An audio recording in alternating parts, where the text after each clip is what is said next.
Hello and welcome to the Alpha Anywhere demo and Q&A webcast. I'm Dave McCormick, VP of Products and Services here at Alpha Software, and I'm pleased to present Dion McCormick, no relation, our lead solutions engineer.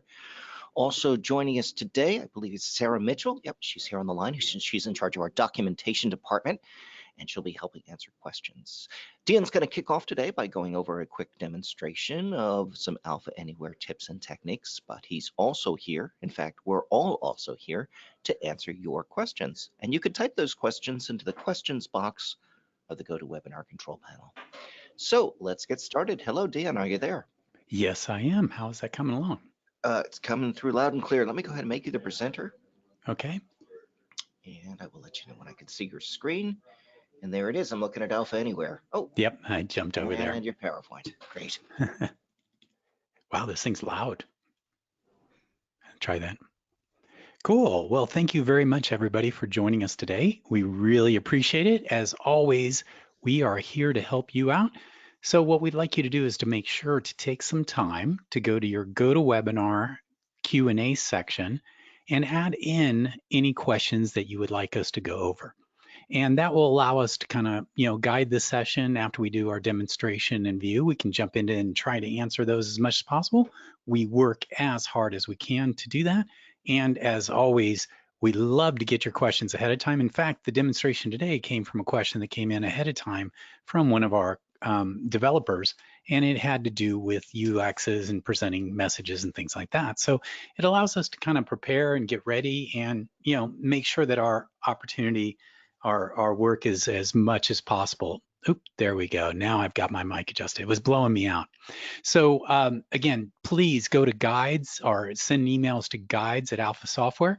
We keep an eye on those, and that helps us guide both our work here, but also other things we can improve on documentation and other aspects there. And I do want to say thank you so much for Sarah joining us. Sarah is going to be our expert at documentation and all things Alpha, and she has done a phenomenal job of documenting the solution. Actually, I don't know if it's okay, but I'd love to put her on the spot and have her announce what she's going to be releasing very soon. Dave, I don't know, is that okay? Or I think we should put her on the spot regardless. Yes. Sarah, are you there? I am here. I actually sent you a message earlier asking if I could have the first 10 minutes. Oh, well, and the answer is... We've used up the first 3, but... I know. Okay, well, also, Sarah, yes. What is the magic word? I believe it's now. No, it's... Yeah. Where's the mute button? I should be careful considering that Dave runs this thing. He can cut me off at any time. But anyway, so why don't we do that? Again, Sarah's been working insanely hard to put this together, and I think it's phenomenal. And I'm super excited about it personally, just for myself and my work. Yep. It is phenomenal. So with that, if you don't mind, I'll go ahead and pass it over to her, and then we'll come back and do our demonstration. The problem is the demonstration is going to look pretty boring compared to this. So, but hey, that's the way it goes. So I'll have to live with it. Yeah. Sarah, I've gone ahead and made you the presenter. So if you want to click on you should see a dialog box. Oh, there we go. Oh, yeah, you see my screen? It says Xbasic Guide right on it. It does, yeah. So this is a project I've been working on for a very long while, and it's ready to go. I want to release it now. So I've uploaded it online. I'm going to put this in the link in the chat window for you guys to download this, but it is a guide to Xbasic written from the perspective of web applications. So it's very long. It goes through the basics of Xbasic and some of the more complex tasks of working with SQL data. And we try to touch on how to call Xbasic as well through AJAX callbacks very briefly. But this is meant as an introductory guide, so it goes over the very basics of the language, which is something that we've been working towards getting out there for a while, since the old iteration of this was purely oriented for desktop. So this one is for web. So everything here that you do, and predominantly all the exercises happen within the interactive window, but the goal is to teach you what you need to know so that you can succeed when watching other videos that include Xbasic. And we also try to explain how things work in a little more detail, including select statements and looping constructs, arrays, so on and so forth. So go ahead and download that. If you have any feedback, feel free to send it to guides@alphasoftware.com. I'll get those emails as well as Dave. So, but I'm excited to give this to you guys and This is a really great have your piece of work. feedback. I've read through it a couple of times, and it is incredibly useful for anyone who does any Xbasic at all. Even if you're an expert, if you're a beginner, it's wonderful. But even if you already know what you're doing, you are probably going to find stuff in here that you did not know about that will make your life easier. Yeah. So check it out. Yeah. Yep, and it's very image light, so a lot of good content. Image, well, that's true. And you can copy and paste the code examples. You can. Nice. All right, you said 10 minutes. That's more like 3 minutes. Yeah, I you told me I know. didn't get all of them. Yeah. Yeah, it's a 90, let's see, 89 pages. Man, It a is. lot of yeah. content. At least. Yep. 89, 88. Yep. Fabulous. Yeah. Sorry, So. that is great. Everyone, I suggest go and download that immediately. Mm-hmm. And I hope I'm not speaking for Sarah, but we'd love to get your feedback, what you like, what you'd like to have more of. This is a great kind of new tool that we're deploying in terms of having a guide like this in a while. And we just can't wait to hear from everybody what they think and, how they use it. Awesome. Sarah, thanks very much. Excuse me. Terrific. Yeah, you're welcome. Thank you. By the way, I use this myself. Did you really? Yeah, and the next day I had a particular situation. One of our mentoring clients, they had it was a Microsoft SQL Server, and they were using GUIDs as are called unique identifiers, and they are versus a auto increment for their table structure. And we kind of ran into an issue. We were creating insert statements using the Xbasic SQL generator that is built into Alpha. And what was interesting is that that's a very unique ID, but what's great is Alpha actually has a variable type that matches that. So it all kind of flew together, and I had to kind of go back and do a little research, and this helped me out a lot. So thank you so much, Sarah. We appreciate it. Very cool. You're welcome. Very awesome. And All right, Dion, I'm going to hand it back to you. Yep. Good. Presenter. And click. Okay. So There you are. I'm going to dive into the presentation or the demonstration next few moments here, but I just want to keep everybody posted. We like to kind of talk about this. Incredible work is being done in the back end to continue to enhance both the server side capability. A lot of it, and I'll kind of drive, there's a lot of work that's been done on these first couple here to reduce the memory footprint, to increase the speed of the back end. Also things like going to allow alternative languages, all that kind of under the covers work is being done and making great progress. We're very excited about it, and it's going to have a dramatic impact on the product as we move through the year there. Along with it, Alpha Cloud continues to enhance itself significantly. Actually, we're including some test databases and other things like that. So we're actually executing on our plans, and it's coming along really nicely there. And Transform is just off the hook in terms of all the enhancements, capabilities. There's a spring release that's being worked on, and there'll be a lot of really amazing things in there. So across the board, the development team is super, super hard at work to make sure all these pieces go together. And one of the key things always is the user interface, the user experience. And what we're finding is we have a number of people who are moving from a desktop paradigm to the web. And it is a transition. It's definitely a different user interface paradigm. It shares a lot of similarity between the two, but the reality is you have to kind of make some adjustments in other pieces. But the nice thing is that Alpha has already gone through and put in a lot of components and capabilities to kind of allow you to recreate that experience, so that especially if you have an existing solution, that you can have users kind of get the same experience. Now, the question came in from one of our loyal, I think it's from Fort Lee, New Jersey, one of our loyal listeners here, and it had to do with how can I show basically sort of pop-up status messages, sort of confirmation kind of scenarios. And so it's like, intriguing question. Let me go ahead and put that together. So I went in and I'm going to walk you through doing it, and we'll go ahead and put together an example of how you can do that using a very powerful built-in container type called the window. So let's go ahead and this is all form-based, so we're gonna focus on my UX control here. I'm not gonna pick any template, I'm just gonna open it straight away. And so now I'm opening up basically a blank UX. And as I always like to do, first thing I'm gonna do is put in my panels, and I'd like to use my quick panels here to do so, because I can just grab one of these here and boom, in a matter of a few moments, I have a constructed interface here. And as I go into my working preview to show you the working preview, you're gonna see it basically just shows a basic panel structure built into it. And so panels are always go-to items. You can see I've got 2 panel cards here, one left, one right with some static text, etc. But this allows me to move pretty quickly and do stuff here. I'm gonna go ahead and put in a panel header and we're good here. So now the question was this, it's like, okay, I could do something along the lines and there's some built-in functions. I'm gonna cover those real quick. So I'm gonna go ahead and put a button here. And I'm gonna call this show, message. And so we have a couple different ways we can actually show a message on the screen. First and foremost, I could just go in and put in alert hello. So I'm using built-in JavaScript alert functionality. And we'll go ahead and put in working preview. Let's go save. And so I'll do working preview. And again, this is less than exciting. And the reason why is it's very Spartan. It also kind of feels like a made up, like an error kind of thing. It's not very, in my branding, I can do very little for this. It does work. I mean, if you want to just boom, have an alert up there, go to town. Alerts work great, they're fine. Now we've gone ahead and improved this, and I've shown this in previous. I'm gonna go here and I'm gonna go back to my action JavaScript.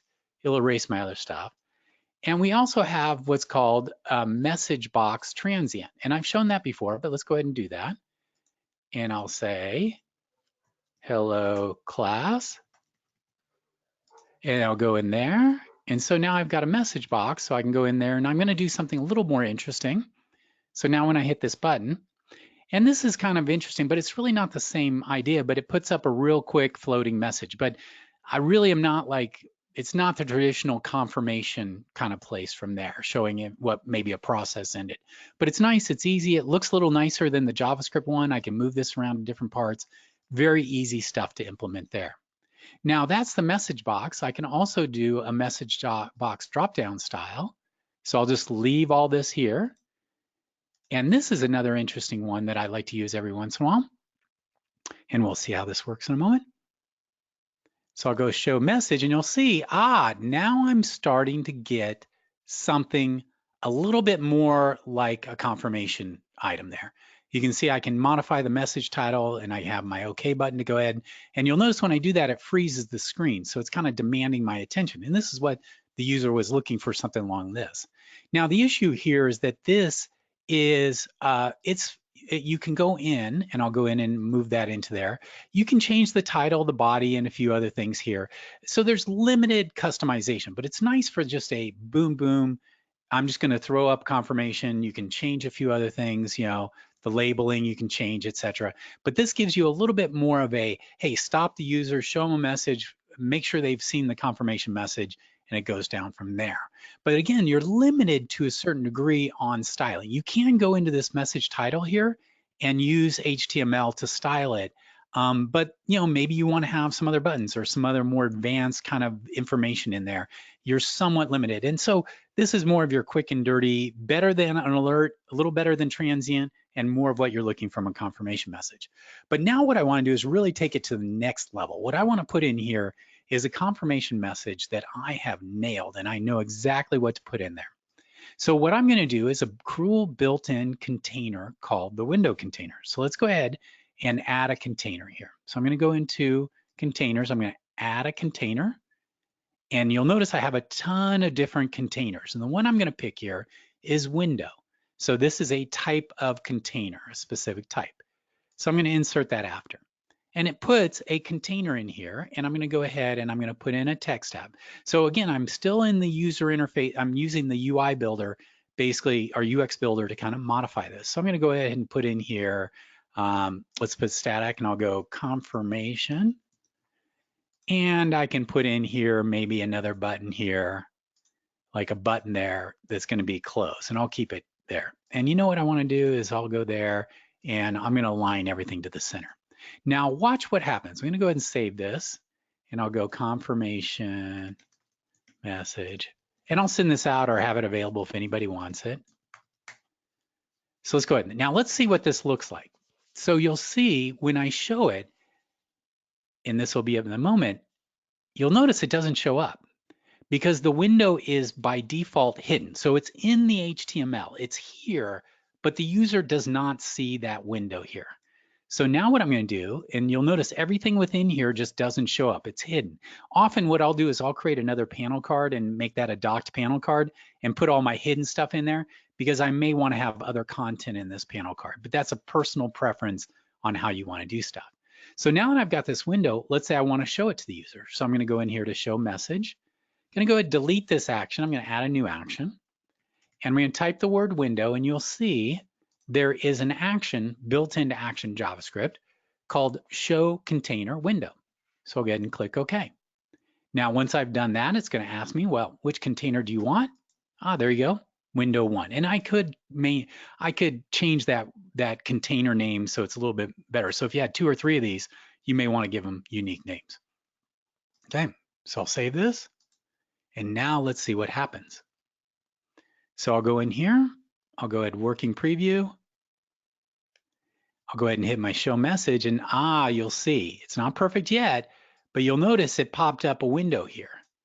And in fact, this window I can move around, but it also limits my ability to click behind it.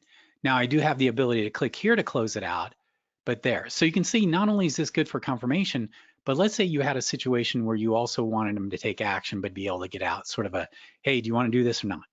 So let me go ahead and put in here. So let's go ahead and do this. We'll go ahead and we'll make this 100%. We'll make both of these 100% so they're a little wider there. There we go. Okay. Now what I want to do is now I have the opportunity to kind of modify what it looks like. So I'm going to click on the container opening. Now you would think, oh, okay, I've got this show message. I'd go in here. You'll notice that I don't have any parameters. There's no parameters here to set the size of the window or any of the other elements of the window because that is done on the container itself. You'll notice over here that when I click on window_1, over here we have window properties. And so I'm going to select that. And this brings up my window properties. So now I can adjust everything about this window. So first and foremost, I can say, okay, the window title is maybe confirmation. Let's say the window height is 300 pixels by 400 pixels. I can also put the window position where I'd like it to be.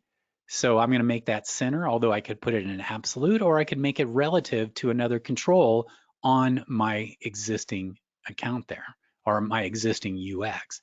So when you're changing the structure of the window, you do it here on the window properties. You don't actually do it on the button that shows. So the button's really kind of, the Action JavaScript is just show it. And whatever it is, up to you to show it and show what it looks like at that point. So let's look at what I've done my adjustments here.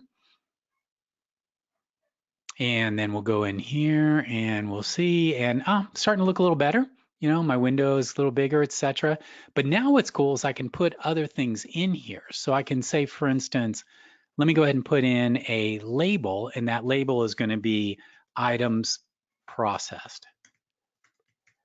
And I'm going to go here. I'll put it under here.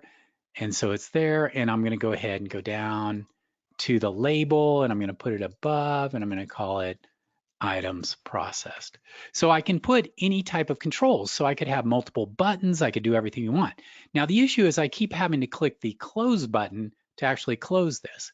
So what I'm going to do is I'm going to double click on this close button that's within my window. Going to go to Action JavaScript, and I'm going to go to container. And I have one here that says hide or close a container window.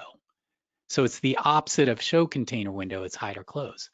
And again, I give it the one I'm going to close. And so now I have a button that when you click that, it's going to go ahead and close the window. Now I can go back into the window, and I can do, for instance, I can get rid of the close button on the window itself. So as you can see, I have a huge amount of control over exactly the experience. And it's also a desktop type experience. I'm basically popping up a window and I'm showing that it is, or it's like a desktop where you have modal dialogues going up there. So I'm going to get rid of that from there. And I'll go ahead and click, and I can also disable window move. So I'm going to go ahead and do that. So I'm just making little tweaks and adjustments. And now let's look at the experience. And we'll go here. And it's coming up there. And you'll see now I can't move it. I can't adjust the size. Ooh, I can still adjust size. I'd probably get rid of that. But then when I click the close button, it closes.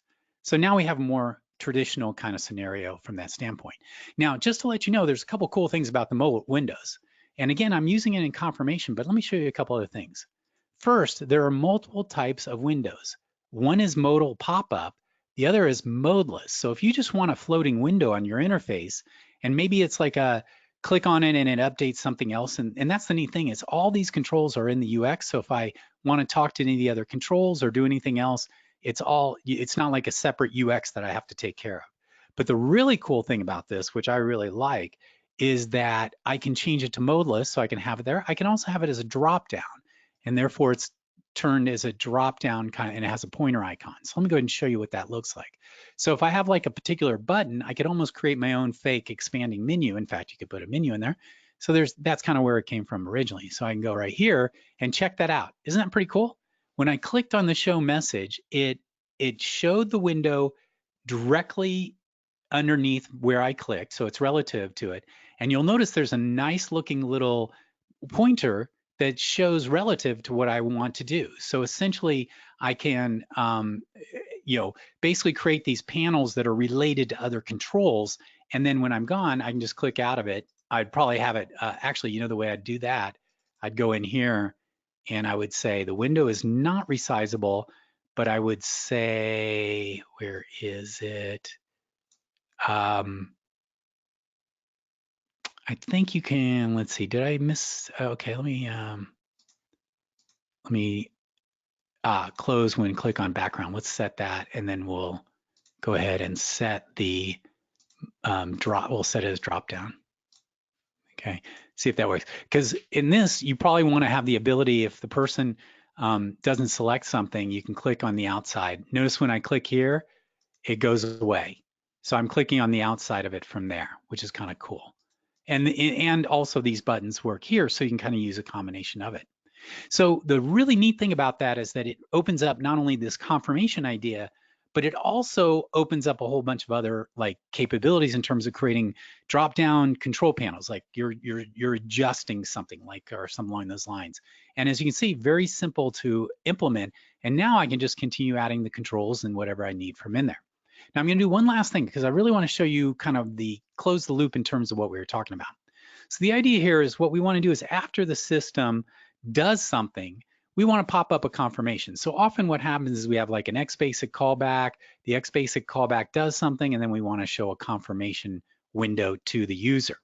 So we'll notice two things. We have items processed here, and we have this. So what I want to do from here is in this show message here, right now I'm forcing it to open up this window.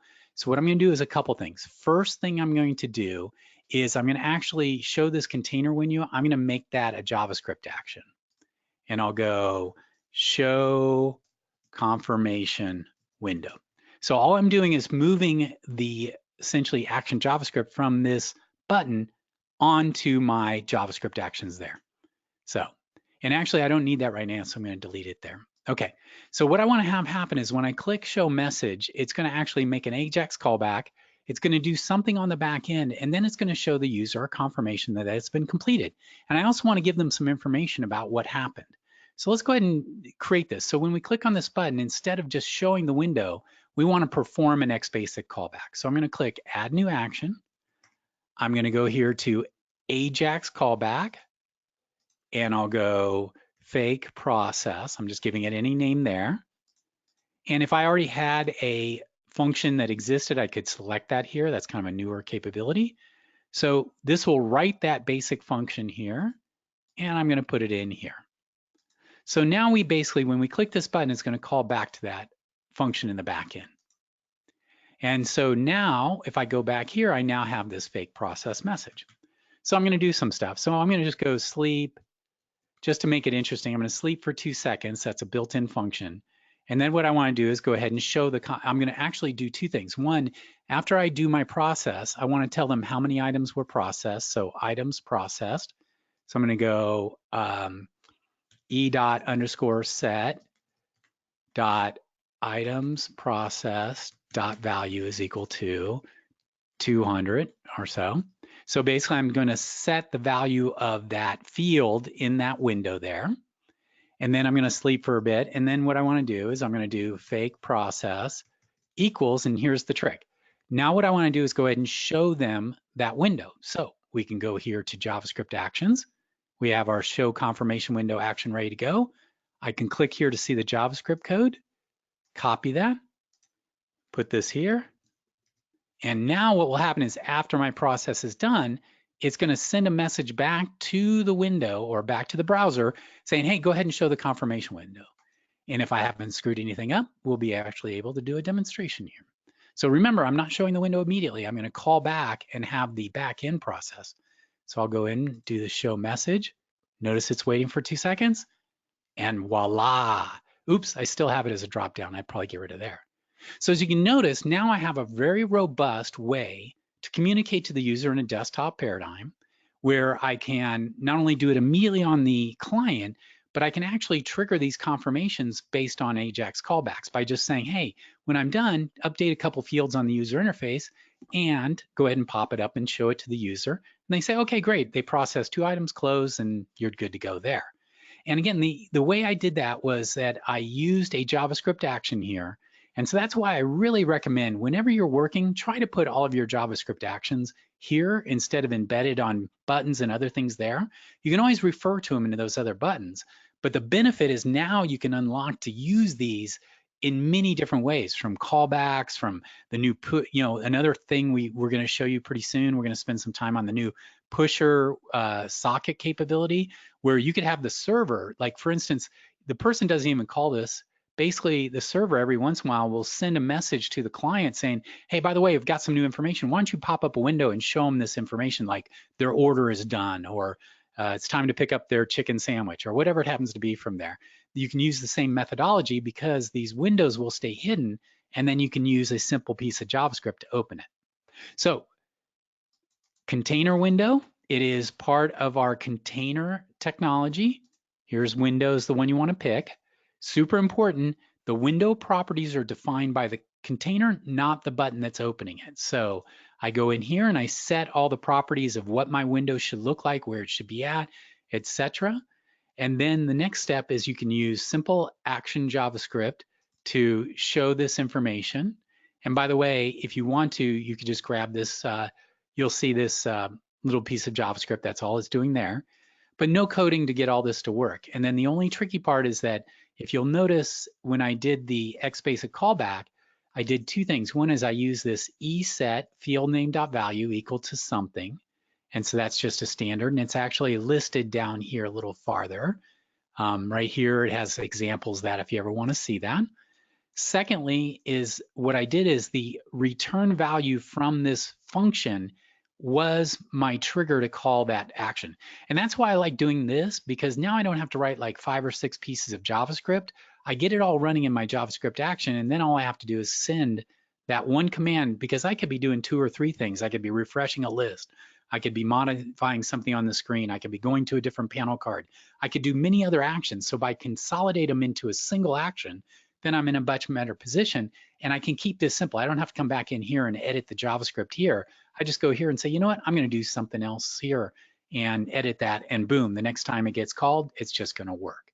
So I want to really thank our person out in the field who helped us out on this. It was a really cool little example. I will have this available if anybody wants it. They can send a message to guides@alphasoftware.com. Note, if you put a PayPal link for $20, it always makes it get to you faster. I'm just kidding. Just How kidding. that works. No. All right, cool. You're queued up a little faster. It's like buying things from Ticketmaster or something like that. No, no, no, no. Absolutely free. Our gift to you. If you like this, feel free. We'll send it right out to you. And we really appreciate it. And we appreciate you guys. So get those questions into guides at Alpha Software. You know, it provides us some really good content, some things to dig into. And I hope you found this interesting. I'm going to open it up for questions now. And obviously, once we go those questions, we can open up for other questions, but that's where we're at. All right. Let's go backwards today from the end and start at the beginning. We don't have Cool. a ton of questions, but just the first one is that those pop-up windows that you were showing, can they be used to display data, like from a database or from the system, or is it just static messages that were? Absolutely. You can basically put inside here any of our controls, maps, list, view boxes, you name it, you can put it in here because really all this is a div surrounding some controls, and then the div is presented in a specific, it's a cool CSS trick to be able to do the overlay capability.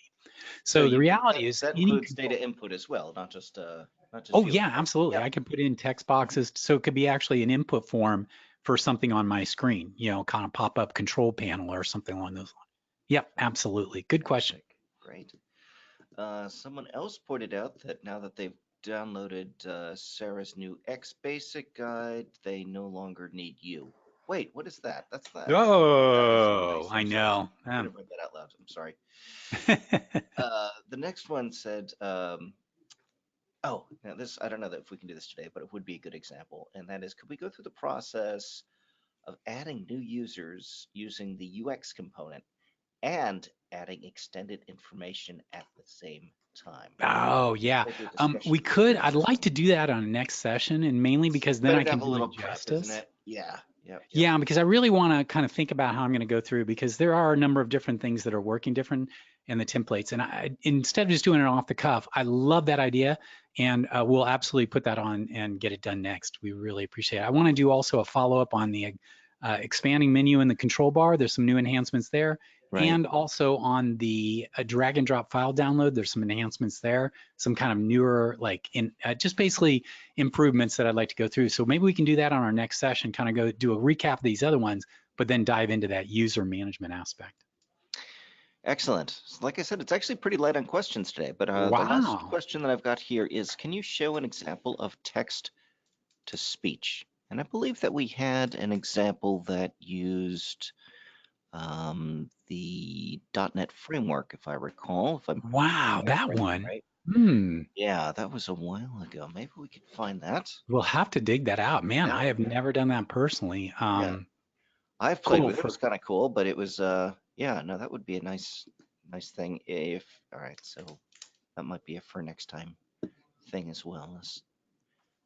Man, yeah, some great questions and great requests coming in. I apologize, we just can't pop into it. So They are. Any other questions? Now is the time to ask. speak But, now or Dan, I forever hold your know. peace. I guess people are still waking up in the new year, or I know how that happens. they're still celebrating the LSU winning the national title. I think it's the New Year thing. Go Yeah. Tigers. Yeah. Well, that's great. Oh, hang on. Someone else interested in how to use a third-party JavaScript like Moment.js. Maybe we could talk a little Perfect. bit about the. Yeah, no, I can talk about that for sure. So let's go ahead and go out here to Moment.js. And so what Moment.js, for people who are not familiar with it, it's a JavaScript library that basically allows you to do a lot of really cool date type manipulations in JavaScript. So it's basically Oh, just, I think you've talked about this before, have you? yeah. So Okay, I can yeah, show you real right. quick. Great. So the cool thing is that it's a moment dot is basically just a file here called moment min.js. So it's a JavaScript. So let me go ahead and download that. Oops, I clicked on that. How do we download that? Oh, that's the actual thing. Just want to download the file itself. Copy and paste it, I suppose. I guess so, yeah. And I'm going to go ahead and go into Notepad++, new, paste it. I'm going to save this. as, let's go ahead and go to my desktop here, and I'll just save this as Moment.js. Let's see. Sorry, I couldn't quite hear you. And you have all Okay. kinds of robots talking to you in the background. I know, that's weird. Yeah, no, I Brave new don't. world. Siri, like Siri doesn't know how to. It blows me away that Siri absolutely, for how many billions of dollars Apple, Siri really is so. I mean, it's kind of Yeah, frightening to think I like know. you guys kind of spend an extra 20, 30 bucks and kind of get that fixed. Okay, so I've got my library on the desktop here called Moment.js, Mhm. and it's a JavaScript file. So I'm going to go ahead and create a new And just to go UX. back, Moment is a JavaScript library that helps you doing calculations using, is that right? Calculations using days, Yeah, months, or years, time, formatting, or anything to do formatting. with dates. So for Okay. instance, Yeah. formatting or Yeah. getting a relative time from there. So it's Uh-huh. like this neat library of client side. And what's nice is Alpha has essentially an equivalent level of capabilities. But Right. like I want to add 3 days to my current date and see what it's going to be.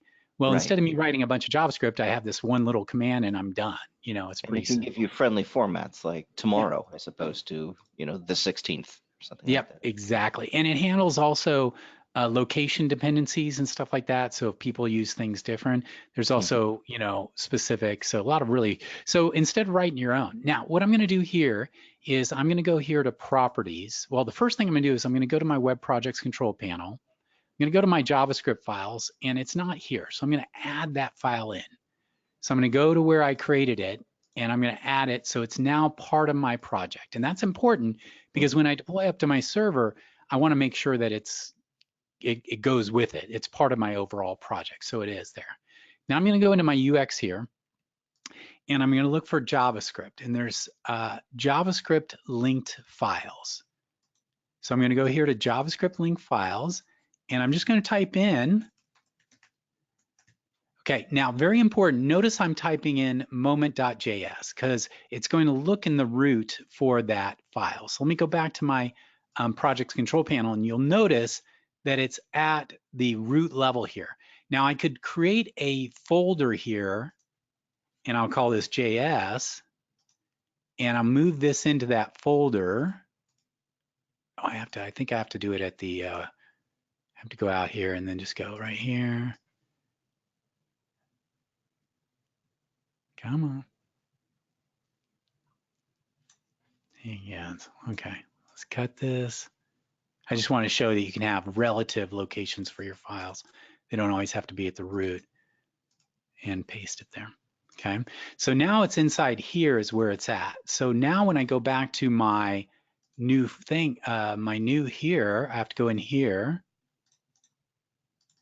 and I say JS/, and that's good practice because then you consolidate all your JavaScript into a subdirectory, makes things a little cleaner, easier to manage, etc. It's not like buried with all the other files there. Okay, so now that this is here, when Alpha loads this UX, it also at the same time goes in and loads this JavaScript library. So now all those functions and capabilities in that library are available to me. So let's give this a try. We'll see if I actually did it right. So I'm going to go here and I'm going to go ahead and create a button here and I'll go test moment.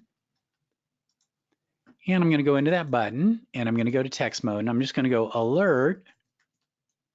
And in there, let's see. Let's try anyone. Let's just grab this. So I'm grabbing that function and I'm going to run it in there. So if this works correctly, what should happen is it should show up an alert with the moment because it's going to load moment, run that and go from there. So let's see if that works. Keep my fingers crossed.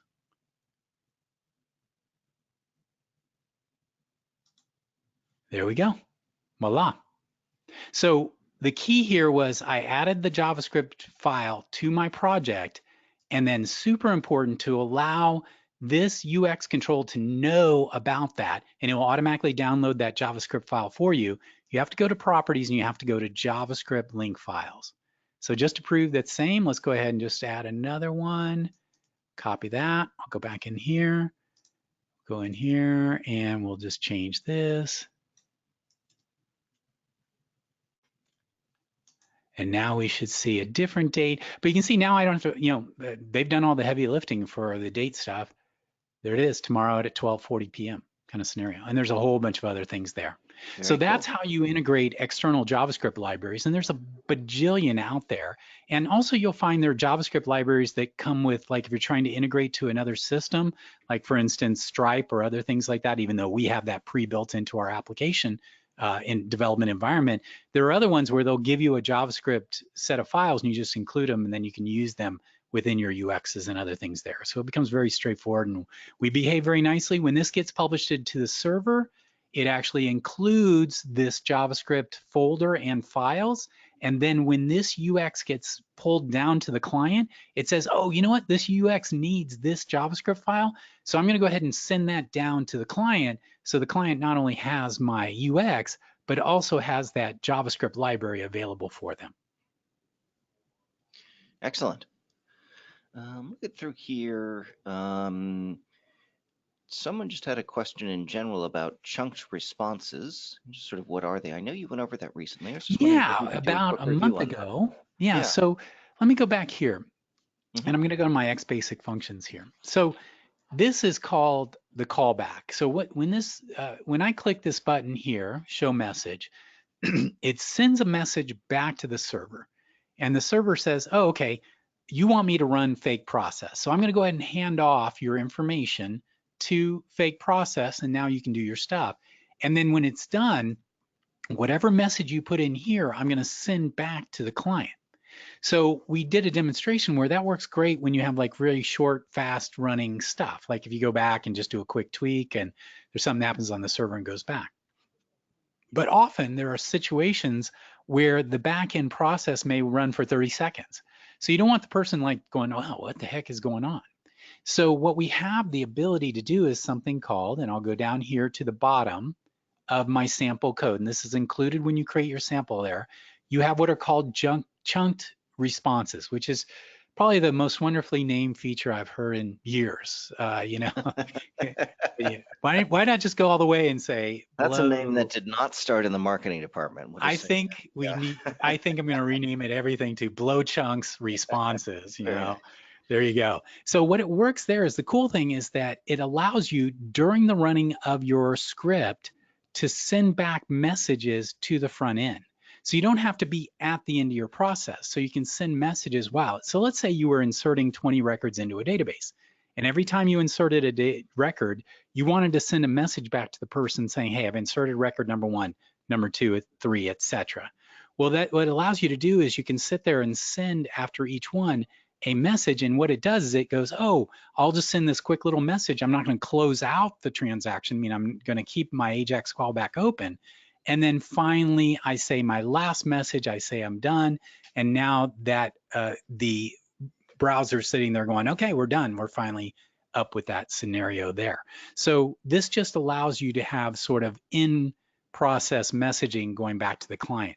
And the beauty of that is then they get a more kind of, they don't just click something and goes away for a minute or something along those lines. Now, a couple considerations. One is that if you're going to have a real long running process, it's probably better to use something like the new pusher capability, which means tell the user, I'm going to send you a message when it's done, so they can go on their day.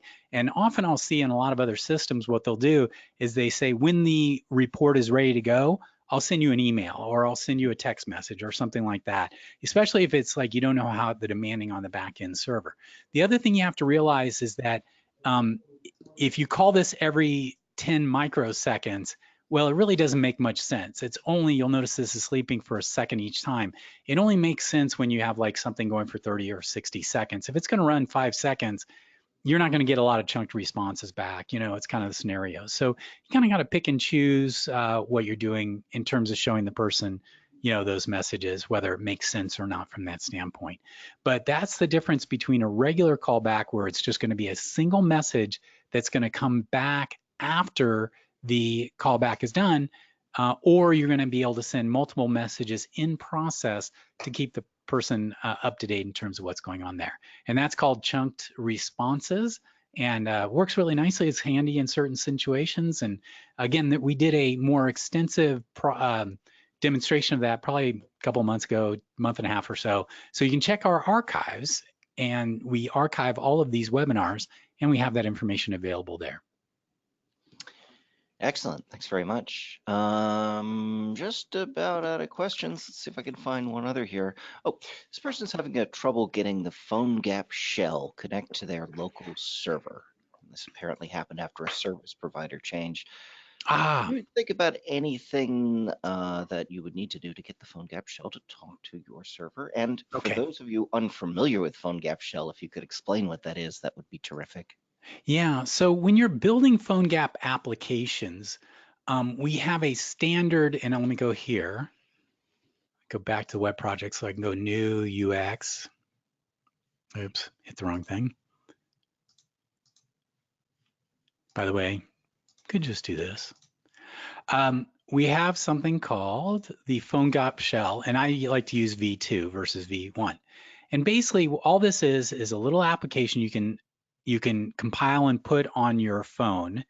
And it's basically a shell application, meaning that it will call back and dynamically load content into PhoneGap. And the cool thing about that, or into your app running on your phone.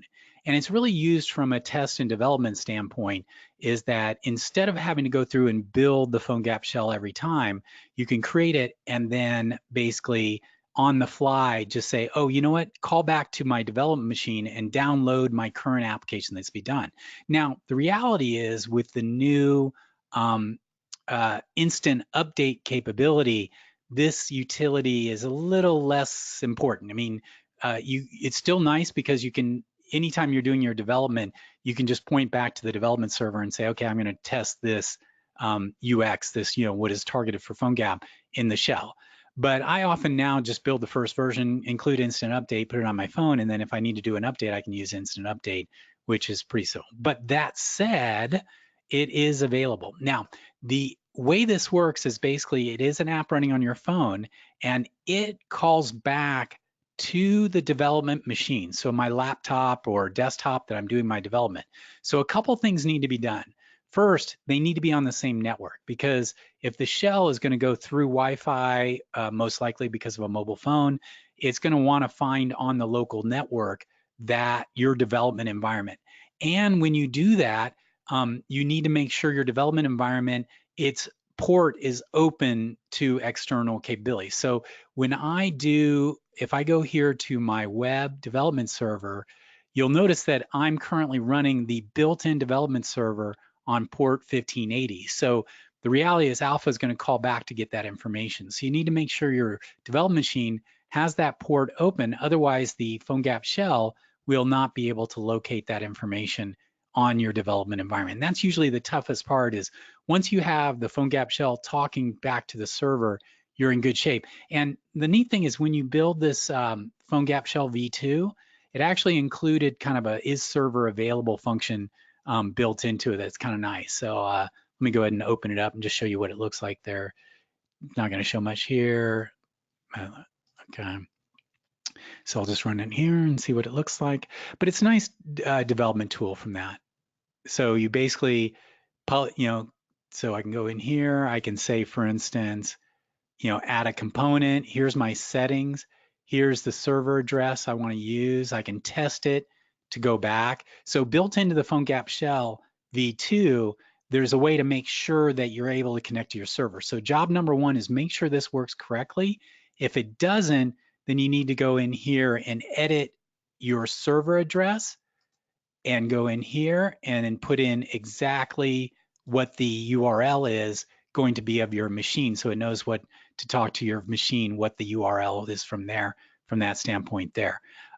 So first step is make sure your phone and your machine are on the same network. Secondly, make sure that your settings, specifically your server address, is correct and is pointed to the right location.